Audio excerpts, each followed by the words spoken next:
my name is Paige, this is Pages with Paige, and today we're going to be doing my March book haul.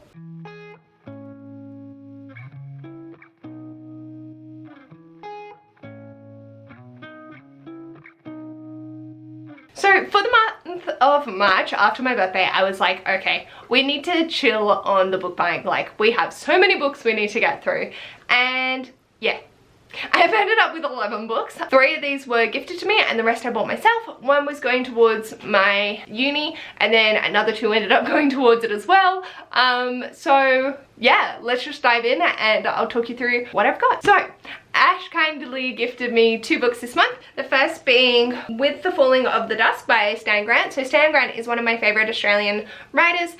He does a lot of non-fiction about Aboriginal culture. This is taking a wider look. So history is turning. In only a few short decades, we've come a long way from Francis Fukuyama's declaration of the end of history and the triumph of liberal democracy in 1989. Now with the inexplorable rise of China, the ascendancy of authoritarianism and the retreat of democracy, the world stands at a moment of crisis. So it's gone into a global perspective, looking at the change. The chapter headings are something I'm so interested in. The end of history, the return of history. To get rich is glorious.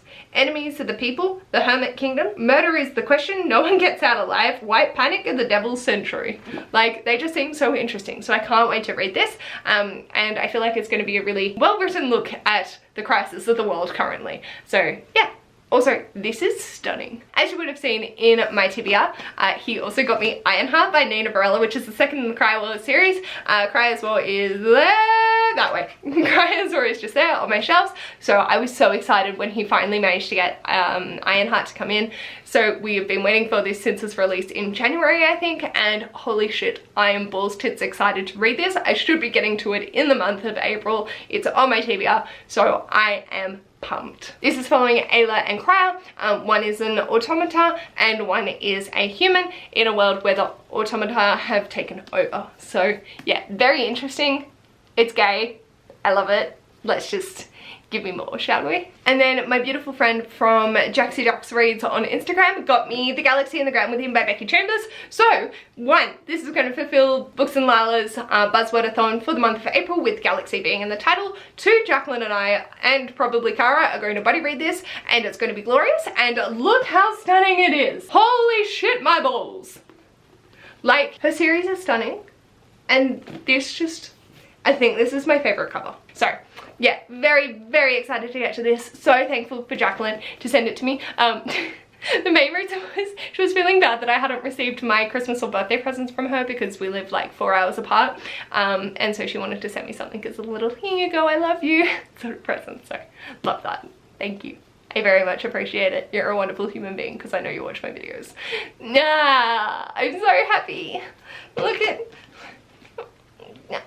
these are like 2 of my most anticipated releases of this year, so I'm excited. Next up we have 5 books that I bought for myself, and I've already read them. So technically I'm not counting 1 towards like my Goodreads challenge because it's a picture book that I had to read for uni. The other 4 are actually like content heavy, so we went with that. The first is The Time Machine by H.G. Wells. Check my wrap up for more of my full thoughts on this. Will staple with there is blatant racism in it. Still gave it a 3.5 because the exploration of sci-fi, space, time travel, excellent, but racism, not cool, bro. Don't care if it's a product of its time, it's still fucking racist.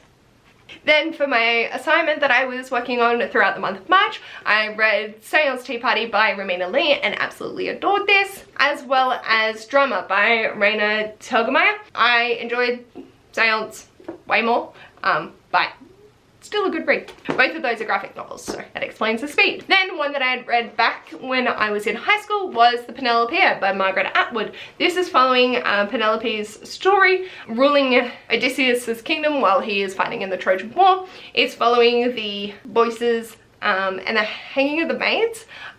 So I just remember it being a really powerful read. I do want to reread it. I lent my edition to someone and never got it back, which is fine, but I've been thinking on it a lot and I really wanted to accrue another copy, but because I've already read it, I'm not adding it to my TBR. I know I'll reread it eventually, but not a concern. And then the last thing I got for myself that I've already read is Sorry Day by Coral Vass and Dub Leffler.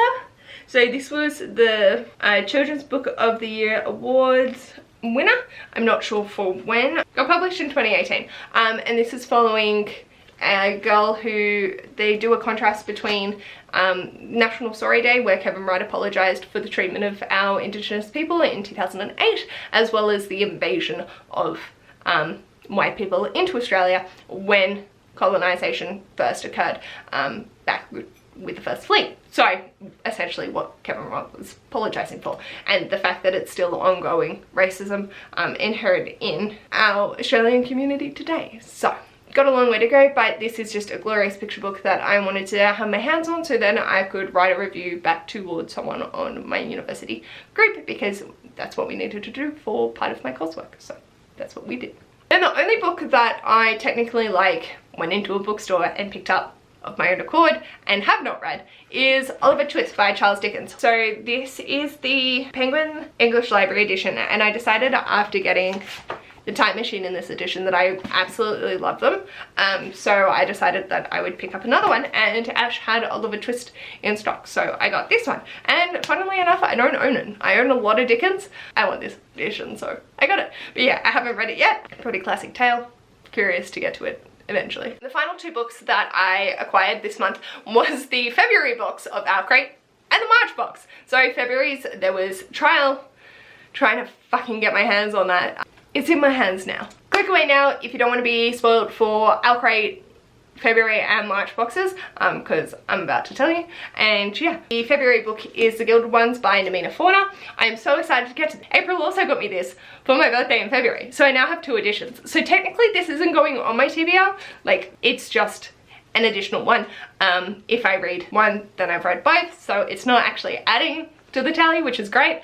And yeah, so this is absolutely stunning. It's my favorite sort of color scheme, and I'm very excited to get to this. And then the March book is Sweet and Bitter Magic by Adrienne Tooley. I believe this is Sapphic Witches, and that's all I care about. I love the blue underneath with the little bow. I am assuming that's going to be integral to the plot because they both have it on the front cover. I love the purple edition that they've gone with the purple sprayed edges, beautiful. I love the drawing of the girls. My only wish for these, in comparison to the previous edition, is keeping this cloak more teal and her hair more red. I think that would have made a really beautiful stark contrast against this soft neutral palette. So yeah, low-key a little bit sad that they don't have it, but still love this edition. I love that they've changed it with the moon. It's glorious. So yeah, we'll get to it eventually. So a little more manageable this month around. I'm so thankful to have not actually added that many books to my TBR. It'll be 1, 2, 3, 4, 5, and 2 of those I'm hoping to get to by the end of this month. Let me know in the comments below, how did your March book buying go? Did you get any fabulous ones that you're so eager to read? Were you mellow and actually managed to not buy a lot of books? Which I struggle with this. Also, thank God, nearly had to go on a book buying ban. Didn't though. Love that. So for the month of April, can continue to acquire books. Our wallets are hurting. If you like this video, feel free to give it a big thumbs up, and if you'd like to see more of this mess, feel free to subscribe, and I'll hopefully see you in my next video. Bye!